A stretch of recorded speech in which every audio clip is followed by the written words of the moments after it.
passe de zéro à héros en SEO. Je suis heureux de te retrouver pour ce nouvel épisode. Je m'appelle Dimitri Ajon, je suis le dirigeant et fondateur de l'agence web Infoconception et mon métier, c'est la création de sites internet et le référencement naturel. L'objectif du podcast est de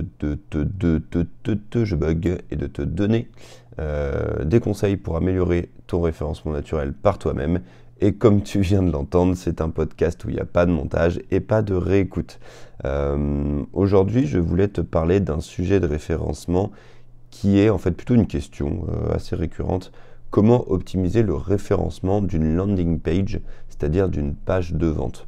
Alors on voit beaucoup ça maintenant avec les réseaux sociaux, des personnes qui créent une page de vente toute simple pour un produit spécifique, une formation en ligne, un e-book, un coaching, un machin, et du coup ils ont une page de vente toute bidon et ils cherchent à voir ce que ça pourrait donner en référencement naturel. Alors je t'ai listé quelques petits trucs que je me suis noté, on va reprendre les bases, mais comment tu peux améliorer une page de vente. L'objectif d'une page de vente avant le référencement naturel, c'est de convertir les personnes pour qu'elles achètent ton produit. On est d'accord sur ce principe-là. Maintenant, ce qu'il faut que tu vois, c'est en gros, est-ce qu'il y a un mot-clé principal qui correspond à ta page de vente sur laquelle tu pourrais ressortir sur Google. Imaginons que tu fasses une formation sur LinkedIn, par exemple, et bien, ton mot-clé principal serait peut-être formation LinkedIn. Donc, il faut juste que tu vérifies que tu as bien choisi le bon mot-clé et que ce mot-clé-là va correspondre à un fort volume de recherche au sein de Google, ce qui peut potentiellement t'amener un peu plus de trafic. Voilà.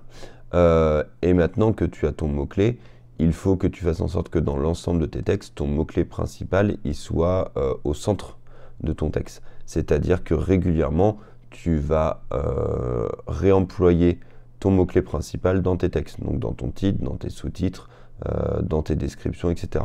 Encore une fois, il ne faut pas que ça pénalise le côté attrayant de tes textes et le côté conversion de ta page. Donc, il ne faut pas que ce soit bizarre à la lecture, il faut que ce soit bien fait. Il y a toujours, c'est toujours ça, de trouver l'alchimie entre les visiteurs et le référencement, c'est ce qui est le plus compliqué. Mais bref, tu as ton mot-clé principal, il faut que tu t'arranges pour le répéter un maximum de fois. Un maximum, c'est pas vrai. Un bon nombre de fois dans ta page, histoire que Google arrive à capter que c'est ce mot-clé qui revient le plus souvent. Ça, c'est le deuxième point. Troisième point, c'est tout simple. Troisième, quatrième, c'est la balise title et métadescription. Le référencement, ça commence par ça, c'est-à-dire le titre de ta page dans Google et la description de ta page dans Google. Même si c'est une page de vente qui, à la base, venait... je sais pas, de tes réseaux sociaux, tu amener tout le trafic de tes réseaux sociaux pour l'amener sur ta page de vente dans le but de payer à la fin. Et bien, si tu veux maintenant la refaire ressortir sur Google, il faut que tu commences à créer une balise title, une balise titre de ta page qui corresponde aux bonnes pratiques de Google. Alors, je vais essayer de ne pas me planter, mais en gros, il faut que tu fasses 10 à 12 mots et que tu reprennes ton mot-clé principal à l'intérieur. Ça, c'est pour ta balise titre. Et pour ta balise de description, il faut que tu complètes ta balise titre avec un jargon qui peut être différent de ton mot-clé. Et il ne faut pas que tu dépasses les 150 caractères parce qu'au-delà de ça, Google il va tronquer, c'est-à-dire qu'il va couper un peu ton texte et on ne verra pas tout. Mais en tout cas, il faut que tu fasses une balise title et une balise métadescription qui est correcte pour ta page de vente. Ensuite, pour ta page de vente, bon là on est vraiment pour Google, hein, c'est ce que je dis, c'est valable pour n'importe quelle page, mais là je me suis concentré sur les pages de vente. Il faut bien sûr que tu aies une URL qui soit compréhensible. Pars pas dans des URL du genre, je sais pas, mon site / 2450.html. Par contre, si c'est une formation, ça va être mon site / formation LinkedIn, et là tu auras une URL qui est correcte. Donc en fonction de l'outil que tu vas utiliser, tu pourras gérer ça. Ensuite, il faut que ton contenu soit de qualité. Il doit être de qualité pour ton internaute, il doit être convaincant pour ton internaute, mais il doit aussi être de qualité pour Google. C'est-à-dire qu'on doit pouvoir y trouver des réponses d'experts. Il faut que ton contenu soit suffisamment long et il faut que le sujet soit suffisamment bien traité pour que Google pense que tu es un expert dans ce métier-là et qu'il te fasse remonter. Ça aura également un impact si ta page de vente, au-delà d'amener du trafic depuis les réseaux sociaux, tu amènes du trafic depuis des liens sponsorisés de Google. Google va être hyper vigilant à la qualité de ta page de vente, ta page de destination, sur laquelle tu as fait du Google Ads, par exemple. Google Ads, c'est les liens payants qui arrivent tout en haut dans Google. Donc ça, c'est pour un contenu de qualité. Il faut que tu aies un contenu de qualité, clair. Il faut que tu aies une structure de titre, de page qui soit bien faite. C'est-à-dire que, désolé pour le c'est-à-dire que tu dois avoir un titre principal, ensuite des sous-titres, ensuite du texte, ensuite des sous-titres, ensuite du texte, éventuellement des sous-sous-titres si tu as besoin pour aller plus loin dans tes explications. Mais en gros, on va pas mettre un titre plus grand, donc en H1 à la fin de ta page, et puis mettre des sous-titres avant. Il faut que tu gardes une cohérence. Je viens de dire H1, c'est pas tabou, hein, c'est une balise de programmation. La balise H1, H2, H3 en HTML, donc qui est le langage de programmation d'une page web, c'est des balises qui servent à indiquer à Google l'importance de tes titres et la hiérarchie. Le 1 est supérieur au 2, qui lui-même est supérieur au 3, etc. Donc tu as un titre principal qui doit être en H1, des titres, des sous-titres qui doivent être en H2, des sous-sous-titres en H3, etc., etc., etc. Ça, c'est pour la structure de ta page. Il faut que tu vérifies ça. Ensuite, alors, en référencement, il faudrait que tu aies des liens internes. C'est-à-dire qu'il faudrait que ta page ait des liens vers d'autres pages. Après, là, tu vas commencer peut-être à perdre le côté conversion. C'est-à-dire que l'objectif d'une page de vente, c'est que la personne elle a le choix entre faire ton action à la fin, généralement acheter un truc en ligne, ou se barrer. Mais il n'y a pas de zone de dispersion qui amène un peu plus loin. Pourtant, en référencement, on dit qu'il faudrait faire des liens internes entre tes pages pour améliorer. J'avais fait un épisode d'ailleurs sur l'importance des pages principales ou le jus de lien, etc. Bref, tu peux laisser ça un peu de côté, même si en référencement, ce serait intéressant d'avoir des liens vers d'autres pages, mais je sais qu'en termes de conversion, tu risques de perdre les internautes. Donc, à voir. Autre point, tu aurais les images. Bien sûr que tes images et tes vidéos doivent être optimisées. Bien sûr que tu dois en avoir sur une page de vente. Ta page de vente, une page de vente sans images ou sans vidéo, c'est juste impensable en fait. Il faut que tu aies des médias, vidéos, images, etc., qui donnent envie de connaître ton produit, qui donnent envie d'acheter ton produit, ta formation, etc. Par exemple, ça va être des résultats sur LinkedIn, ça va être la photo des personnes qui vont faire la formation, des témoignages, des choses comme ça.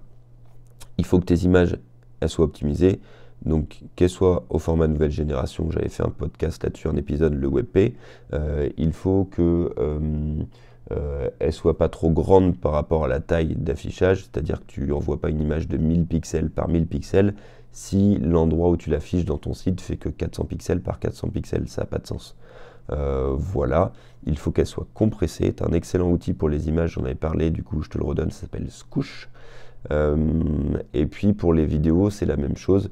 Essaye d'avoir des vidéos, moi je te recommande qu'ils soient hébergés sur YouTube avec un lecteur sur ton site pour que ce soit assez rapide à charger.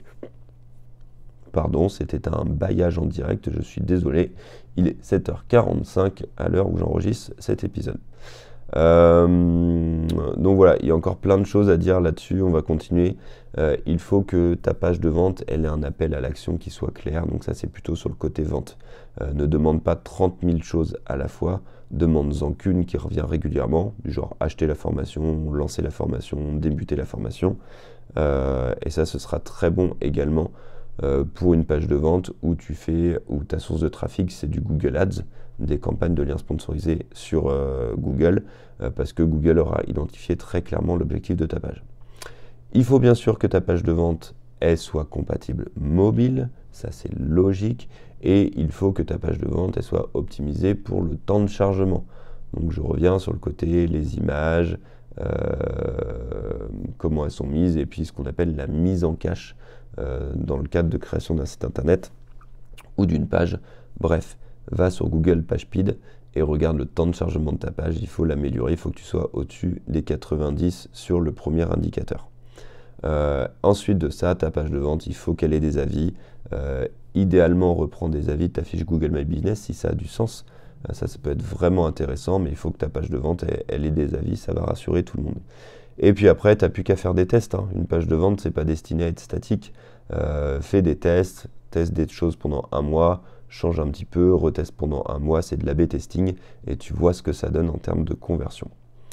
Voilà, j'espère que je t'ai donné pas mal d'infos sur comment améliorer le référencement pour une page de vente de manière à ce que tu puisses toujours avoir le même taux de conversion et répondre aux besoins de Google en référencement naturel, répondre aux besoins de Google en référencement payant et répondre aux besoins de conversion que tu peux avoir via ton trafic qui arrive depuis les réseaux sociaux par exemple.